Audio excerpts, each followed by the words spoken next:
আসসালামু আলাইকুম ভিউয়ার্স, কেমন আছেন সবাই? আশা করি ভালো আছেন। চলে আসলাম আমি মামুন, আপনারা দেখছেন মামুন টেইলার্স অ্যান্ড ফেব্রিক্স। তো বন্ধুরা, আজকে আমি আপনাদের সাথে শেয়ার করতে যাচ্ছি নতুন একটি জামা, যেটা আপনাদেরকে খুব সহজভাবে আমি আপনাদেরকে দেখিয়ে দিব কীভাবে জামাটি কাটতে হয়। তো আপনারা দেখতে পাচ্ছেন স্ক্রিনে যে জামাটি দেখতে পাচ্ছেন, এটাই আপনাদেরকে আমি কাটিং করে দেখাবো। তো নেক্সট ভিডিওতে আপনাদেরকে দেখাবো এটা সেলাইটা। তো বন্ধুরা, চলুন কথা না বলে আমি ভিডিওটি শুরু করি।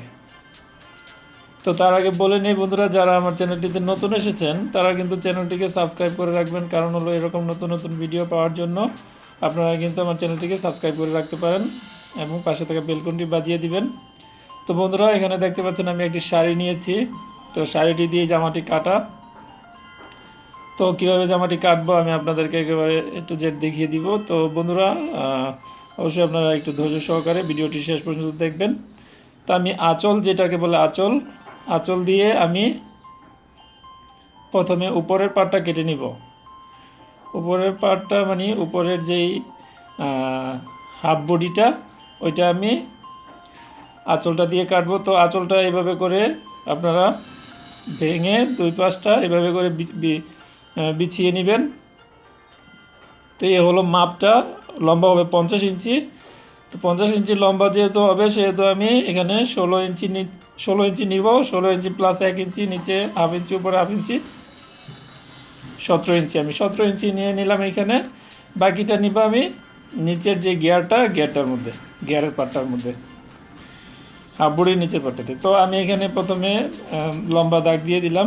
তারপর আমি এখান থেকে 7 ইঞ্চি নিচ্ছি আমার মোড়ার জন্য। যেই মোড়াটা হবে, মোড়ার ডাউনের জন্য আমি এখানে 7 ইঞ্চি নামালাম। এবং নিচের যেই আপনার লালের যেই ইটা আছে, পুরো লালটা আমি নিয়ে নিচ্ছি, মানে 17 ইঞ্চি এই পর্যন্ত। তো আমি এই পর্যন্ত পুরোটা নিয়ে নিচ্ছি। তো এখানে শেপ কাট দিয়ে আপনারা অবশ্যই যখন গোল জামা তৈরি করবেন বা রাউন্ড জামা তৈরি করবেন, তখন কিন্তু এখানে অবশ্যই একটু এভাবে করে উপরের দিকে দিয়ে শেপ দিয়ে রাউন্ড দিবেন। তো এখানে আমি ফুট নিয়ে নিলাম 14 ইঞ্চি। তারপর আমি এখানে বডির মাপটা নিয়ে নিলাম। বডির মাপটা হলো 38 ইঞ্চি। তো 4 নং 36, আমি 9.5 নিচ্ছি। তারপর আমি এদিকে নিয়ে নিচ্ছি 33 ইঞ্চি, 33 ইঞ্চিস নিয়ে নিলাম আমি এখানে। তারপর আমি টিকেনের জন্য কাপড় নিয়ে নিলাম। তো এখানে বাড়তি কাপড় লাগবে, এটাও নিয়ে নিলাম। এইভাবে করে আপনারা কাপড়টা নিয়ে নেবেন। তারপর আমি যে ফুটটা দিয়েছি, সেই ফুটটা লম্বা দাগ দিয়ে আমি এখানে মোড়ার জন্য শেপ দিয়ে দিলাম। তো এখানে সব কিছু যদি ঠিক থাকে, স্টেপগুলো মিলে নেবেন অবশ্যই। স্টেপগুলো যদি ঠিক থাকে তাহলে আর কোনো ঝামেলা নেই, জাস্ট কাটিং করে ফেলবেন। তার আগে এই পাশে দাগ দিতে হবে। এই পাশে আমি দাগ দিয়ে নিচ্ছি স্কেল দিয়ে। আপনারা এই পাশের দাগটা দিয়ে নেবেন। এখানে শেপ কাট লাগে না, এখানে স্কেল দিয়ে দিলেই হয়। এখানে স্কেল দিয়ে দাগ দিয়ে দিবেন। তো দাগ দেওয়ার পর সব কিছু ওকে থাকলে আপনারা অবশ্যই খেয়াল করে নেবেন যেন মাপটা পারফেক্ট আছে কিনা চেক করে নেবেন কাটিংয়ের আগে। যদি ঠিক থাকে তাহলে কেটে নেবেন। তো আমার এটা ঠিক আছে, আমি কেটে নিচ্ছি। কেটে নেওয়ার পর আমি আপনাদেরকে দেখিয়ে দেবো এখানে কিভাবে আপনারা টিকেনের মার্কটা করবেন। তো অবশ্যই খেয়াল করে দেখবেন। অবশ্যই যদি হাফ বডি জামা হয় তাহলে আপনারা কিন্তু উপরের টিকেনের চিহ্নটা দিয়ে নেবেন, কারণ হলো টিকেন দিলে কিন্তু জামার ফিটিংটা সুন্দর হয়। তো এখানে আমি টিকেনের জন্য আমি এটা সেন্টার করে নিচ্ছি। জামাটা কাটার পর অবশ্যই সেন্টার করে নেবেন আপনারা সবসময়। তো টিকেনের জন্য আমি উপর থেকে 10 ইঞ্চি নিচে নামিয়ে দিলাম। সাধারণত 10 ইঞ্চি হয়, অনেক সময় কম হয়। তো 10 ইঞ্চি হয়। তারপর আমি এদিক থেকে এটাকে সেন্টার করে দিলাম 4.5 ইঞ্চি, মানে 9 ইঞ্চি। 4.5 ইঞ্চি, 9 ইঞ্চি। তারপর এদিকে 3 ইঞ্চি ডাউন করে দিলাম। তারপর এখানেও 9.5 ইঞ্চি, 9 ইঞ্চি নিলাম। 9 ইঞ্চি নিয়ে আমি যে 3 ইঞ্চি ডাউন দিয়েছিলাম ওই পর্যন্ত আমি এটাকে স্কেল দিয়ে মার্ক করে দিব। তো এখানে হয়ে গেল আমার টিকেনের জায়গাটা। এখানে আমি একটা টিকেন দিয়ে দিব। অবশ্যই আপনারা জামা সেলাই করার সময়, গোল জামাগুলো মানে হাফ বডি সেলাই করার সময় টিকেন দিবেন জামাতে, তাহলে জামার ফিটিংটা সুন্দর হবে। তো এখন আমি গলাটা কেটে নিচ্ছি। আমি একটা পার্টে শুধু সামনের পার্টটাতে গলা কেটে দেখাচ্ছি আপনাদেরকে। পিছনের পার্টটা ছোট, পিছনের গলাটা ছোট হবে, তাই পিছনের গলাটা আমি পরবর্তীতে কেটে নিব। তো আপনারা পিছনে যে এরকম গলা চাপ দিতে পারেন। তো আমি এখানে সামনের গলাটা 2 ইঞ্চি, এই পাশে কাটছি 2 ইঞ্চি, আর এদিকে নামাচ্ছি আমি 4.5 ইঞ্চি। আমি 7 ইঞ্চি গলাটা হবে, তো 4.5 ইঞ্চি নামালাম। তারপর আমার সেলাইটা আরও হাফ ইঞ্চি চলে যাবে। তো এরপরে আমি এইভাবে করে রাউন্ড দিয়ে গলাটা কেটে নিব।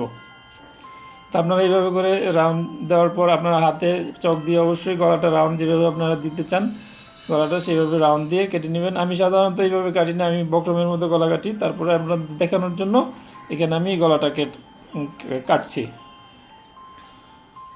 তো আমি কেটে নিলাম গলাটা। এখন আমি আপনাদেরকে এটা নিচের পার্টটা চলে যাব। এখন আমি নিচের পার্টটা চলে যাব। তো চলুন আমরা নিচের পার্টটা কীভাবে কাটতে হবে দেখাই। তো এখানে আমি কিন্তু কাপড়টা বিছিয়ে নিয়েছি। কাপড়টা বিছিয়ে নেওয়ার পর আমি কিন্তু এক পাশ থেকে কাপড়টা বিছিয়েছি। এখানে আমার 30 ইঞ্চি আছে, আপনাদেরকে দূর থেকে দেখা যাচ্ছে না, তাই 30 ইঞ্চি আছে। আর এটা আমার ফুল গিয়ারটা হবে 60 ইঞ্চি, 60 120 ইঞ্চি হবে ফুল রাউন্ডটা পিছনে এবং সামনে সহ। তো এখানে 60 ইঞ্চি হবে শুধু সামনে। তো এখানে যেহেতু 4টা পার্ট আছে, 30 3 4 30 120, মানে 120 ইঞ্চি এটা হবে টোটাল। তো আমি এখন নিচে 50 ইঞ্চি, যেহেতু জামার লম্বাটা 50-এ আমি ফিতাটা ধরবো। ধরার পরে আমি 16 ইঞ্চিতে মার্ক করে নিব। এখানে আছে 50 ইঞ্চি নিচে, এখানে আমি 16 ইঞ্চিতে মার্ক করে নিচ্ছি। তো এখানে আমি আপনাদেরকে 16 ইঞ্চিতে মার্ক করে নিলাম। 16 ইঞ্চিতে মার্ক করে নেওয়ার পর আরও 2টা লম্বা দাগ দিব। এখানে 16 ইঞ্চি আছে। তারপর ওই পাশে আরেকটা মার্ক করে 2টা মার্ক করে আমি লম্বা দাগ টেনে দিব। অবশ্যই আপনারা খেয়াল করে নেবেন, নিচের যেই কাপড়টা আছে নিচে থেকে ধরে আপনার যতটুকু লম্বা জামার ওইখান থেকে ধরে, যদি আপনার 50 ইঞ্চি হয় বা 40 ইঞ্চি হয় তাহলে 40-এ ধরে আপনার উপর থেকে 16 ইঞ্চি বাদ দিয়ে দিবেন। বাস এরকম হবে, মানে এরকমই হবে। যদি আরও লম্বা হয় 50 ইঞ্চি হতে পারে। এইভাবে লম্বাটা আপনার নিচে থেকে ধরে উপরে যতটুকু আপনার নিয়েছিলেন উপরের পাটটা, ওই পাটটার হিসাবটা বাদ দিয়ে আপনি বাকি কাপড়টি নিয়ে নেবেন লম্বাটা। তো আমি এটা এইভাবে করে কেটে নিলাম সোজা। এখানে যেহেতু আমার এই কোমরে আমি কুচি দিব, সেহেতু আমি এটা এখানে কোনো শেপ টেপ কোনো রাউন্ড টাউন কোনো কিছু নাই, জাস্ট স্ট্রেট আমি কেটে নিলাম। আপনারা যদি কোমরে কুচি দিয়ে কাটেন তাহলে অবশ্যই এরকমভাবে স্ট্রেট কেটে নেবেন বাস। তো আমি এইভাবে কেটে নিলাম। কেটে নেওয়ার পর আপনাদেরকে এটা দেখাচ্ছি আমি, যে এখন দেখুন আমি এটা বিছিয়ে নিয়েছি। বিছিয়ে আপনাদেরকে দেখাচ্ছি। এখানে জাস্ট আমি হাত দিয়ে এটা কুচি কুচি করে আমি এখানে বসিয়ে আপনাদেরকে দেখাচ্ছি। তো অবশ্যই আপনারা দেখতে পাচ্ছেন যে জিনিসটা সেলাই করার পর কেমন হবে। সেলাই করার পর সেম এরকমই হবে জামাটা। তো আপনারা অবশ্যই আমার নেক্সট ভিডিওতে আপনারা সেলাইটা দেখবেন কেমন হলো সেলাইটা। এবং আমি আপনাদেরকে এখন হাতাটা কেটে দেখাবো হাতাটা কীরকম হয়েছে, হাতাটা কীরকমভাবে কাটিয়ে। এটা হলো আপনার যে সামনে যেরকম আপনার ফ্লাওয়ারের মতন ছড়ানো থাকে ওই রকম হাতা আমি কাটবো। এটাকে কী হাতা বলে জানি না, অনেকে মৌসুমি হাতা বলে, অনেকে মাইক হাতা বলে। তো আমি এটা আপনাদেরকে দেখাবো কীভাবে হাতাটা কাটবেন। তো চলুন আমরা হাতাতে চলে যাই। তো আমি কাপড় ওয়েস্ট না করে যেখানে আপনার এই যে উপরের যে কাপড়টা আঁচলের পাশে ছিল ওই কাপড়টা দিয়ে আমি হাতার উপরের পাটটা কাটবো। তারপর রাউন্ডের যে পাটটা সেই পাটটা আমি কাটবো পায়ের কাপড় দিয়ে। তো আমি এখানে হাতাটা এভাবে আপনারা মেপে হাতাটা এক পাশ থেকে কেটে নেবেন। হাতা অবশ্যই হাতা কাটিং করার সময় আপনারা মোড়াটা চেক করে নেবেন, মোড়াটা কত আছে। তাই মোড়াটা চেক করে 8.5 ইঞ্চি ছিল মোড়াটা, তো মোড়াটা এইভাবে করে চেক করে নেবেন। সব সময় আপনারা হাতা কাটিং করার সময় মোড়ার সাথে মিলিয়ে হাতার যে মোড়াটা আছে ওইটা কাটবেন। আর মুহুরির মাপটা যেটা থাকবে সেটা আপনারা হাত থেকে মাপ নিয়ে নেবেন, মুহুরির মাপটা, অথবা পুরাতন জামা থেকে মুহুরির মাপটা নিয়ে নেবেন। তো আমি হাতাটা এখানে কেটে নিলাম উপরের পাটটা। তারপরে আমি আপনাদেরকে সামনের যেই রাউন্ডের পাটটা হবে সেটা আপনাদেরকে কেটে দেখাচ্ছি। তো এই যে দেখুন আমি পায়ের মধ্যে আমি যেই আপনার সামনে হাতার যে মুখের রাউন্ডটা হবে সেটা আমি এখান থেকে কাটবো। তো এখানে টোটাল 8টা ভাঁজ আছে, মানে 8টা কাপড় আছে। এইভাবে করে আপনারা 2টা কাপড়কে 4টা করবেন, 4টা থেকে 8টা করে আপনারা এইভাবে, এখানে যেহেতু হাতার মুখ হবে 10, সেহেতু আপনি এখানে 10-এর অর্ধেক হলো 5, 5-এর অর্ধেক হলো 2.5। তো এখানে আমি 2.5 ইঞ্চি নিয়েছি। 2.5 ইঞ্চি নিয়ে আমি এটা ওইদিকে যতটুকু সম্ভব, যতটুকু রাউন্ড আপনারা দিতে চান ওইভাবে করে দিতে পারবেন। তো এখানে অবশ্যই এইভাবে আপনারা যতটুকু দিতে পারেন, সমস্যা নেই।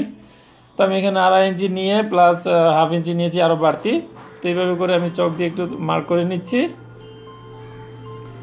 মার্ক করে নিয়ে আমি দেখুন এটা কীভাবে কাটি। সেম আপনারা হাতা, যে কোনো হাতাই এইভাবে এরকমের হাতা আপনারা কেটে নিতে পারবেন। তো আমি এখানে জাস্ট আপনাদের দেখানোর জন্য আমি একটু হালকা করে চকের দাগ দিয়ে দিচ্ছি। আমার তো আসলে চকের দাগ না দিলে হতো। তো এখন আপনারা, আমি এটা কেটে নিচ্ছি, আপনারা দেখুন এটা কেমন হচ্ছে।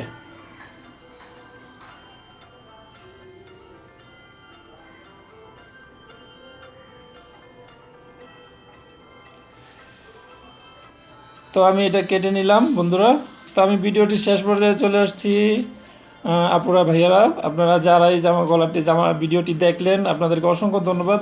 অবশ্যই কিন্তু আপনারা চ্যানেলটিকে সাবস্ক্রাইব করে আমার ভিডিওতে একটি লাইক দিয়ে দিবেন। ভালো থাকবেন, সুস্থ থাকবেন, দেখা হবে আবার নেক্সট ভিডিওতে। আপনাদেরকে সেলাইটা দেখাবো। ভালো থাকবেন ততক্ষণ। আসসালামু আলাইকুম ওয়া রাহমাতুল্লাহি ওয়া বারাকাতুহু।